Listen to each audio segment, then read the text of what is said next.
বিসমিল্লাহির রহমানির রহিম। আসসালামু আলাইকুম।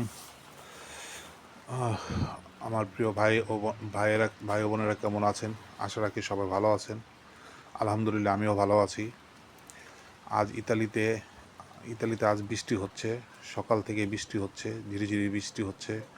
হয়তো ইতালিতে যে 2 মাস, প্রায় 2 মাস গাদলা থাকবে। গাদলা যাকে বলে, গাদলা বাঙালি ভাষায় গাদলা, মানে বৃষ্টি।